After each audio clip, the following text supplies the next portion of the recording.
자, 오늘 말씀은 어제 말씀에 이어지는 내용입니다. 이스라엘 백성들이 광야에서 하나님께 원망하고 불평하고 시험하고 하나님을 슬프게 하고 하나님을 진노하게 함으로 심판을 받았다.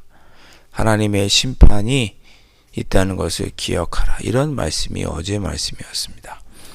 자, 그런데 오늘 말씀은 이스라엘 백성들이 광야에서만 하나님을 시험하고 또 하나님을 슬프게 하고 하나님의 뜻을 거역하고 하나님의 분노를 받은 것이 아니다. 이스라엘 역사 가운데 북이스라엘도 그렇게 했다. 그런 내용입니다. 자, 보시면 56절에 그러나 그들은 지존하신 하나님을 시험하고 반항하여 그의 명령을 지키지 아니하며 그랬습니다. 여기서 말하는 그들은 이스라엘 백성들, 즉 남과 북으로 나뉘어진 이스라엘 중 북쪽 이스라엘을 의미합니다. 자, 그들은 지존하신 하나님을 시험하고 반항하였다. 그랬습니다. 그래서 그의 명령, 하나님의 계명을 지키지 아니하였다. 그렇게 말씀하고 있죠. 자, 그 내용들 한번 쭉 보겠습니다. 57절에 보니까 그들의 조상들 같이 배반하고 거짓을 행하여 속이는 활같이 빗나가서 그랬습니다. 여기 재미있는 표현이 있는데요. 속이는 활같이 빗나갔다. 이런 표현이 있습니다. 예. 활같이 빗나가다. 관역에서 빗나가는 것을 가리켜서 헬라어로 하마르티아 이렇게 발음하는데 헬라어에서 죄를 가리킬 때 하마르티아 이렇게 말했습니다. 죄라는 게 뭐냐? 관역을 빗나가는 게 죄다. 그런 뜻입니다. 하나님께서 원래 우리에게 뜻하고 원하시는 바, 그 관역을 벗어나서 행동하는 것을 가리켜서 하마르티아, 죄라고 불렀습니다. 자, 그런데 이 죄라고 하는 단어가 또 어떤 의미로도 쓰였느냐면 치명적인 실수를 가리킬 때도 하마르티아 이렇게 발음을 했습니다. 어떤 실수냐?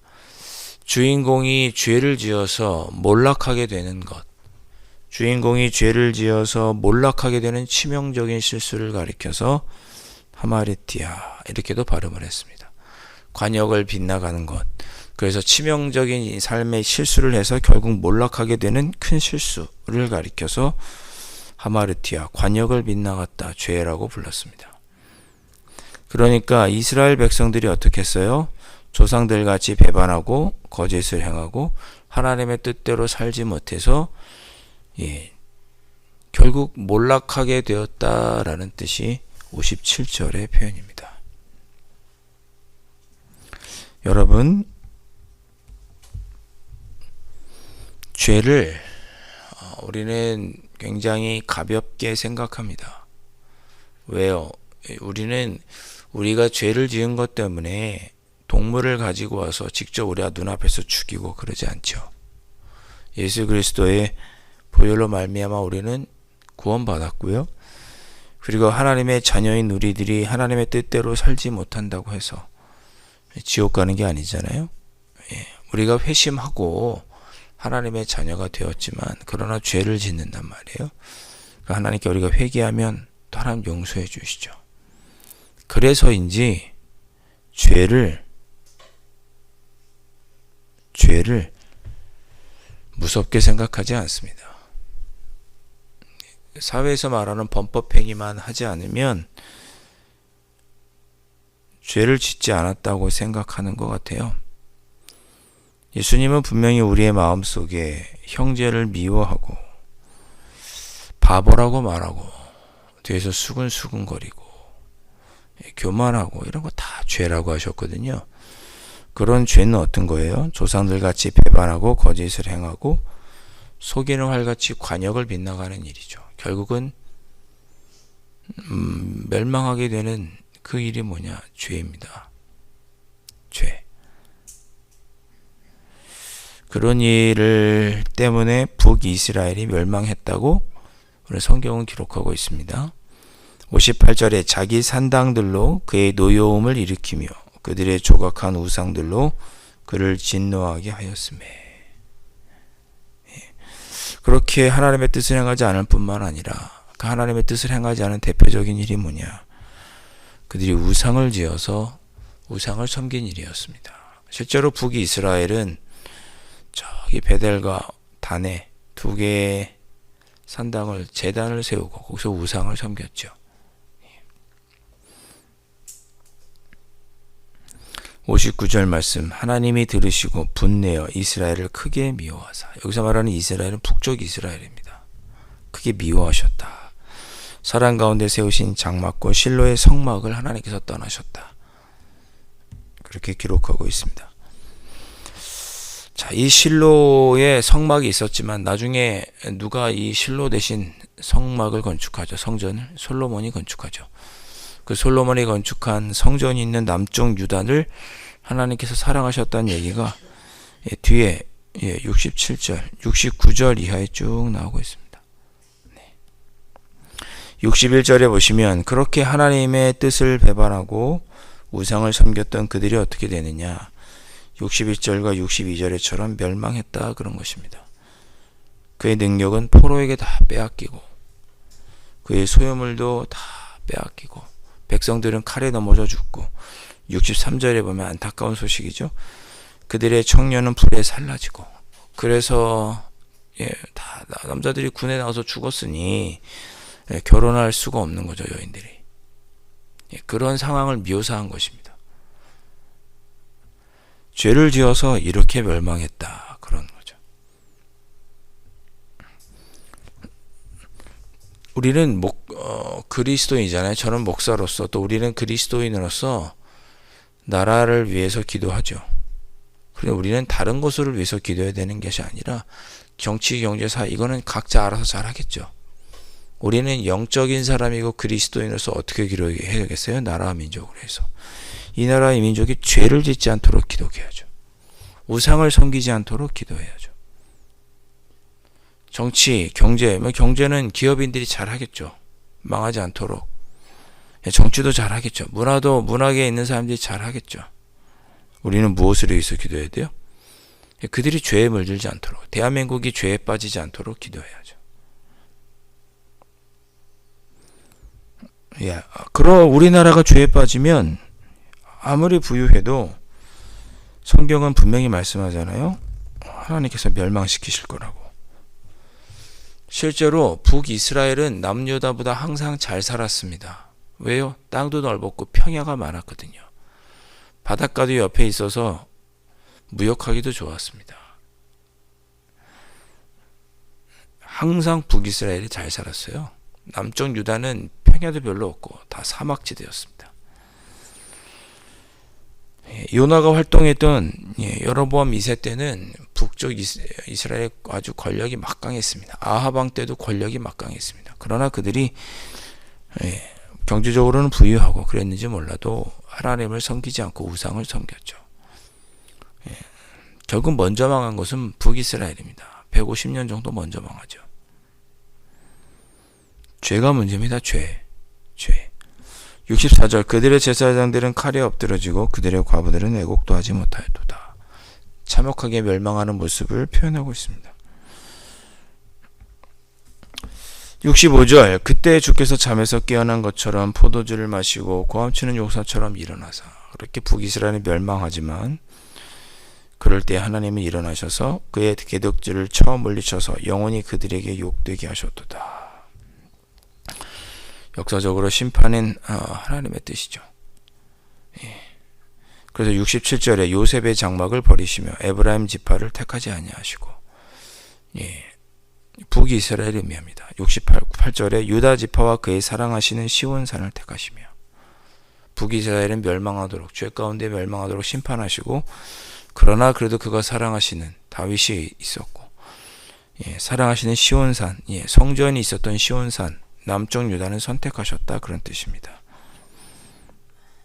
69절에 그의 성소를 산에 높음같이 영원히 두신 땅같이 지으셨도다. 또 그의 종 다윗을 택하시되 양의 우리에서 취하시며 전양을 지키시는 중에서 그를 이끌어내사 그의 백성인 자고 그의 소유인 이스라엘을 기르게 하셨더니, 여기서 말하는 이스라엘은 남쪽 유다죠. 다윗을 통해서 남유다를 하나님께서 돌보셨다. 그러나 북쪽 이스라엘은 하나님의 뜻을 행하지 않고 우상을 섬기며 죄를 지었더니 멸망시키셨더라. 그런 뜻입니다.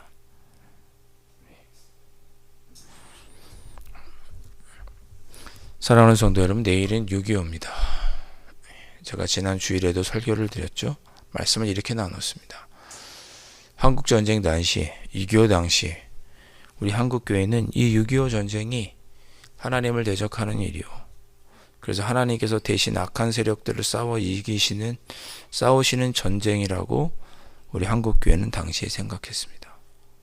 그래서 나라 민족을 위해서 기도도 하고 이 모양 저 모양으로 한국교회가 나라를 위해서 섬기고 헌신하고 희생했죠. 그것이 한국교회의 전통이라고 말씀을 드렸습니다. 글쎄요, 역사가의 평가는 한국교회가 대한민국의 수호신이다, 수호자다, 이렇게 역사가들이 평가한다라고 이야기했다고 제가 말씀드렸습니다. 우리는 우리나라 민족을 위해서 기도합니다.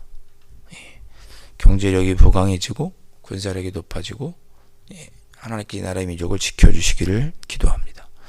더불어서 우리가 무엇을 기도해야 되느냐? 이 나라의 민족이 죄에 빠지지 않도록 기도해야 됩니다. 하나님께서 죄는 심판하시고 올바른 길로 우리 민족이 나아가도록 이끌어 주시기를 우리는 기도해야 됩니다. 그것이 또한 한국교회의 사명입니다. 우리 개인적으로 돌아보았을 때도 우리는 죄에서 떠나야 합니다. 끊임없이 죄에서 떠나기 위해서 노력해야 합니다. 죄 짓는 것을 늘 부끄러워해야 되고 당연시 여겨서는 안 되고 죄에서 떠나가기 위해서 애써야 합니다. 그렇지 않으면 심판하십니다. 여러분, 하나님을 원망할 이유가 없죠. 죄를 지으면 심판받는다고 하나님이 수도 없이 얘기했는데 결국 죄 짓는 건 우리잖아요. 그리고 심판을 받았는데, 벌 받았는데 왜 하나님을 원망합니까? 회개해야죠. 그럴 때는 우리의 삶을 되돌아보셔서 하나님께서 죄를 짓는 북이스라엘을 멸망하셨던 것처럼, 심판하셨던 것처럼, 벌하셨던 것처럼 우리 대한민국도 하나님께서 한국교회가 죄를 짓지 않도록 대신 회개하고 이 나라의 민족이 죄 짓지 않도록 기도하는 이 모습을 보면서 대한민국을 심판하지 않으시도록 우리는 기도해야 할 것이며, 우리 개인 각자를 돌아보아서도 하나님, 제가 죄를 지어서 하나님께 벌받지 않도록 내가 죄에서 떠나 죄를 두려워하고 죄를 짓지 않으려고 힘쓸 수 있도록 나를 도와주옵소서. 성경에서 말하는 죄 중에 얼마나 많은 부분이 우리 법에는 죄가 아닌 것들이 얼마나 많습니까? 성경은 뭐라고 그랬어요? 게으른 것도 죄잖아요. 형제를 사랑하지 않는 게 죄죠. 미워하는 게 죄고, 뒤에서 수근수근하는 것도 죄고, 온유하지 않은 것도 죄고, 시기하고 질투하는 것도 다 죄잖아요. 그리고 시기하고 질투한다고 우리가 감옥에 가지는 않죠. 여러분, 죄를 두렵게 생각하시고, 내가 누군가를 뒤에서 수근거린다면 회개하시고, 게으르다면 회개하시고, 누군가를 미워하고 있다면 회개하시고, 하나님이 기뻐하지 않는 것, 주님이 기뻐하지 않는 일은 죄입니다. 회개하시고, 그에서 떠나지 않으면 우리가 하나님의 심판을 받는다는 것을 깨달으시고 죄에서 떠나는 삶을 살기 위해 애쓰셔야 합니다. 이 새벽에 주신 말씀을 마음에 기억하고, 하나님, 대한민국의 죄를 하나님 용서해 주옵소서. 세상은 죄가 아니라고 말하지만 하나님 보시기엔 죄입니다. 하나님, 대한민국의 죄를 용서해 주옵소서. 나도 아버지 하나님이 기뻐하지 않으시는 일에서 벗어나 하나님이 기뻐하시는 삶을 살 수 있도록 이끌어 주옵소서. 그렇게 이 새벽에 기도하실 수 있기를 주님의 이름으로 축원드립니다. 기도하겠습니다. 사랑하는 주님, 하나님의 가르침은 우리가 죄에서 떠나지 않으면 심판받아 벌받는다고 우리에게 가르쳐 주셨습니다. 오늘 말씀이 특별히 우리 대한민국을 위해서 주신 말씀이라 생각합니다. 대한민국이 죄에서 떠날 수 있도록, 한국 교회가 늘 기도할 수 있도록 도와주시고, 우리 각 개인들도 죄에서 떠날 수 있도록, 나도 죄에서 떠날 수 있도록 기도하고 회개하며, 그래야 하나님께 진노함을 받기보다 하나님의 사랑을 받는 우리 대한민국, 나의 삶이 될 수 있도록 성령 하나님, 죄로부터 떠날 수 있도록 인도하여 주시옵소서. 귀하신 예수 그리스도의 이름으로 간절히 기도하옵나이다. 아멘. 하늘에 계신 우리 아버지, 아버지의 이름을 거룩하게 하시며 아버지의 나라가 오게 하시며 아버지의 뜻이 하늘에서와 같이 이 땅에서도 이루어지게 하소서. 오늘 우리에게 일용할 양식을 주시고 우리가 우리에게 잘못한 사람을 용서하여 준 것 같이 우리 죄를 용서하여 주시고 우리를 시험에 빠지지 않게 하시고 악에서 구하소서. 나라와 권능과 영광이 영원히 아버지의 것입니다. 아멘.